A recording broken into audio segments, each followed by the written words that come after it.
You are standing inside the tunnel at San Siro, and the noise above you feels like metal tearing apart. Across the corridor, Diego Maradona is wearing the shirt of the world champions. Your team is Cameroon. Most of the world expects you to disappear.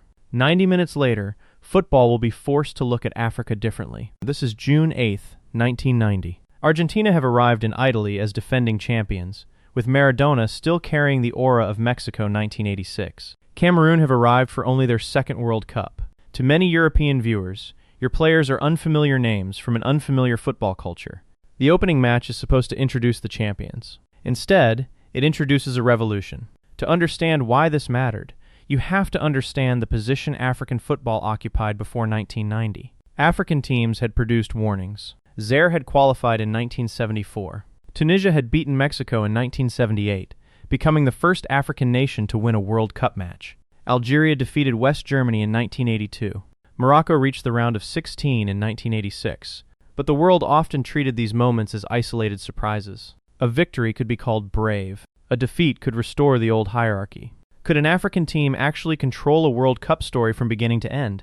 Cameroon had already come close to answering that question in 1982. You went home unbeaten after drawing all 3 group matches, including a draw with eventual champions Italy. Yet you were eliminated because Italy had scored 1 more goal.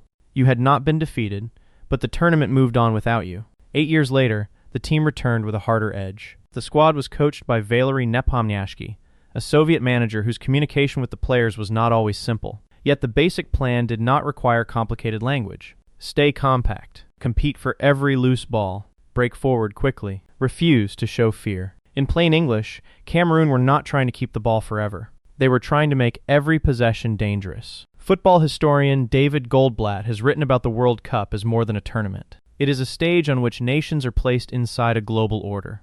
In 1990, Cameroon were about to disturb that order. The first disturbance comes in the 67th minute. Francois Omambiak rises for a header. He does not meet the ball perfectly. It bounces toward Argentina goalkeeper Nery Pompidou, who gets hands to it but cannot stop it from crossing the line. Cameroon lead the world champions. Now the match becomes survival. Andre Kanabiak has already been sent off. Later, Benjamin Massing is also dismissed after a brutal challenge on Claudio Caniggia. You finish with 9 players. Argentina have Maradona, Caniggia, Jorge Baruchaga, and almost the entire stadium waiting for the equalizer. But it never comes. The whistle blows. Argentina 0. Cameroon 1. What looks like chaos is actually the first proof that Cameroon are not in Italy for a ceremonial appearance. They have beaten the defending champions while playing part of the match with 9 men. They have not stolen a friendly. They have changed the emotional temperature of the World Cup on its opening night. Then comes Romania. This time, the hero begins on the bench. Roger Milla is 38 years old. He had retired from international football after helping Cameroon win the 1988 Africa Cup of Nations, but returned before the World Cup after President Paul Biya urged him back into the national team. At an age when most forwards are treated as memories, Milla enters the tournament as a substitute. He does not play like a memory. Against Romania, the match remains scoreless deep into the second half. Milla comes on and turns a tense game into his own performance. He scores in the 76th minute. Then he scores again 10 minutes later. After each goal, he runs toward the corner flag and dances. Today, goal celebrations are planned, branded, copied, and replayed within seconds. In 1990, Milla's dance felt different. It was loose, joyful, unapologetic. The image traveled far beyond the scoreline. Romania pull 1 back, but Cameroon win 2-1. You have now beaten the defending world champions and another European side. You are through to the knockout stage before playing your final group match. Even a 4-0 defeat to the Soviet Union cannot erase what has happened. Cameroon still finish first in the group. First, not lucky 3rd place. Not a respectable elimination. First, Brian Glanville, one of the great chroniclers of World Cup history, often described tournaments through the personalities and shocks that gave them life. Italia 1990 is remembered for caution, low scoring, and tense matches. Cameroon become its explosion of color. But the story is about more than personality. Look at how the team attacks. Milla does not spend the entire match wrestling with defenders. He waits. He watches. Then he enters against tired legs. Cyril Mechanici carries the ball with directness. Omambiak attacks space. Stephen Tata leads from the back. Thomas Nkono gives the team an elite goalkeeper with the confidence to play on the biggest stage. Cameroon's football is physical, but calling it only physical misses the point. The team changes rhythm suddenly. One moment, The shape is deep and narrow. The next, 3 runners are moving toward goal. That is transition football. It simply means attacking before the opponent can reorganize. The round of 16 against Colombia gives Cameroon the perfect stage for it. You are in Naples. The match is tight. Colombia have Carlos Valderrama, the calm playmaker with the enormous golden hair, and René Higuita, the goalkeeper who plays like an extra outfield player. Higuita leaves his penalty area because he wants to help build attacks from the back. For 90 minutes, nobody scores. Then Milla changes the game again. In extra time, he collects the ball, turns, drives toward goal, and beats Higuita for the opener. Cameroon lead. Colombia now have to chase. 3 minutes later comes the moment that turns the entire run into legend. Higuita receives the ball far outside his goal. He tries to dribble. Milla closes him down, takes the ball, runs into open space, and scores into the empty net. The old striker has just punished the most adventurous goalkeeper at the tournament. Can you picture the contrast? Higuita represents football's desire to be clever, daring, and modern. Milla represents patience. He waits for one mistake, then attacks it without mercy. Colombia score late, but Cameroon hold on to win 2-1 after extra time. The quarterfinal has been reached. No African team has ever gone this far at a World Cup. Now the opponent is England. By this point, you are not merely watching Cameroon. You are watching a possibility.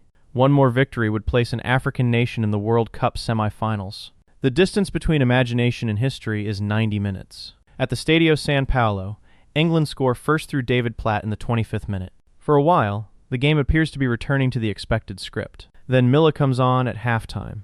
Again, the rhythm changes. Again, Cameroon begin running at defenders. In the 61st minute, Milla is brought down in the penalty area. Emmanuel Koundé scores from the spot. 4 minutes later, Eugene Ekeke lifts the ball over goalkeeper Peter Shilton. Cameroon lead England 2-1. Stop there. You are 25 minutes from the World Cup semifinals. The stands are alive. The England defense looks uncertain. Cameroon have the faster movement, the greater freedom, and the emotional force of the night. For a few minutes, the impossible does not look impossible at all. But history does not always turn at the grandest moment. Sometimes it turns with one late challenge. In the 83rd minute, Gary Lineker breaks into the area and wins a penalty. He scores 2-2, extra time. Then Lineker wins another penalty in the first period of extra time. He scores again. England win 3-2. Cameroon are out. The result is painful because the opportunity was real. This was not a team protecting a respectable score until the favorite finally broke through. Cameroon had England cornered. They had a lead. They had the momentum. They had a path to the semifinals. And then it vanished. Yet here is the counterintuitive truth. Cameroon changed football not because they completed the miracle, but because they made the miracle feel normal. Before 1990, an African victory could be dismissed as a single upset. Cameroon connected the victories. Argentina, Romania, Colombia. Then a quarterfinal in which England needed extra time and 2 Lineker penalties to survive. The run became evidence. FIFA's own archive records Cameroon as the first African quarterfinalist.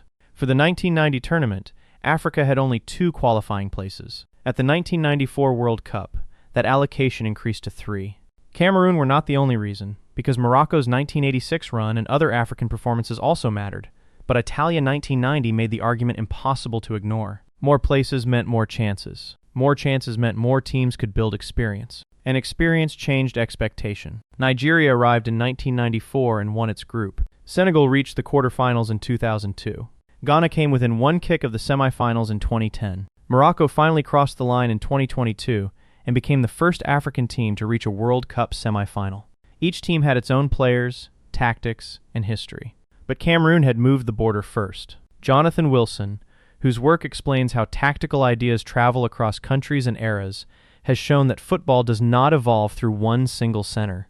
Ideas move, players move, coaches adapt. The game changes when outsiders prove that the accepted map is incomplete. Cameroon's 1990 team did exactly that. They also changed the image of the African footballer in the global imagination. Milla was not presented as a young prospect waiting for European approval. He was 38, experienced, theatrical, and decisive. Nkono was not an exotic goalkeeper surviving on reflexes. He was a commanding international performer who later inspired Gianluigi Buffon's connection to the name Thomas. Tata was not a background figure. He was the captain of a team that kept winning. The players became individuals. That matters. Because respect begins when a team stops being treated as a category and starts being remembered by names, decisions, mistakes, and moments. Biak rising above Argentina. Massing launching himself into Caniggia. Milla dancing beside the corner flag. Higuita losing the ball in Naples. Ikeke lifting his finish over Shilton. Lineker standing over the penalty that ended the dream. These are not footnotes to somebody else's World Cup. They are the World Cup. And the influence reaches modern football every time an African nation arrives without asking permission to compete. You see it when supporters expect Senegal, Morocco, Nigeria, Ghana, Cameroon, or Côte d'Ivoire to challenge established powers. You see it when African players are central figures at the largest clubs in Europe. You see it when a so-called outsider attacks instead of apologizing. The expectations are still unequal. African teams still face structural problems, federation disputes, difficult qualifying systems, and the constant loss of preparation time. Progress did not become automatic after one summer. But perception moved. In June 1990, the world looked at Cameroon and expected an opening ceremony opponent. By July, the world saw a football nation. That is why the run changed African football forever. Not because Cameroon won the World Cup. Not because every problem disappeared. Not because one dance solved decades of exclusion. It changed football because millions of viewers saw the ceiling crack. You are standing inside the tunnel at San Siro, and the noise above you still feels like metal tearing apart. But now the world is not waiting for your team to disappear. It is waiting to see how far you can go.